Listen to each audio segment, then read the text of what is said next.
What it's like to be swallowed by an anaconda. Anacondas do not eat humans, but they're certainly capable of it. The green anaconda is the largest snake in the world. It can reach a length of 17.1 feet and weighs in at over 150 pounds. But anacondas live deep in the Amazon jungle. They don't interact with humans. Australian naturalist Austin Stevens once had a close encounter. An anaconda actually tried to swallow him in 2003. Stevens was making a documentary in Peru. With frightening speed, the 17-foot snake whipped around and brought its huge head, open-mouthed, with tooth-rimmed jaws, hurtling towards me. The more I struggled, the deeper its dozens of recurved teeth sunk into my skin. The anaconda began to wrap itself around me. However, once Stevens began struggling, the snake relaxed. It released its grip and swam away. It hadn't been trying to kill me. It had been trying to escape.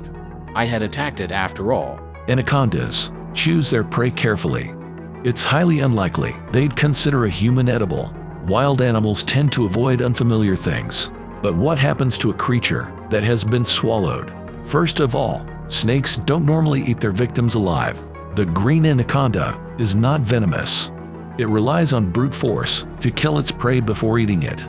However, it doesn't happen the way most people imagine. The snake doesn't squeeze the air out of its victim. It waits waiting for the victim to exhale. Then it can tighten. Repeat that process a few times, and breathing becomes impossible. Constrictors are patient snakes. Even if it takes an hour for the victim to suffocate, the snake is in no hurry.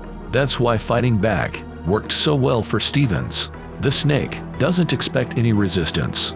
Once the victim stops breathing, the anaconda opens its jaws. Unlike human jaws, snake jaws aren't connected.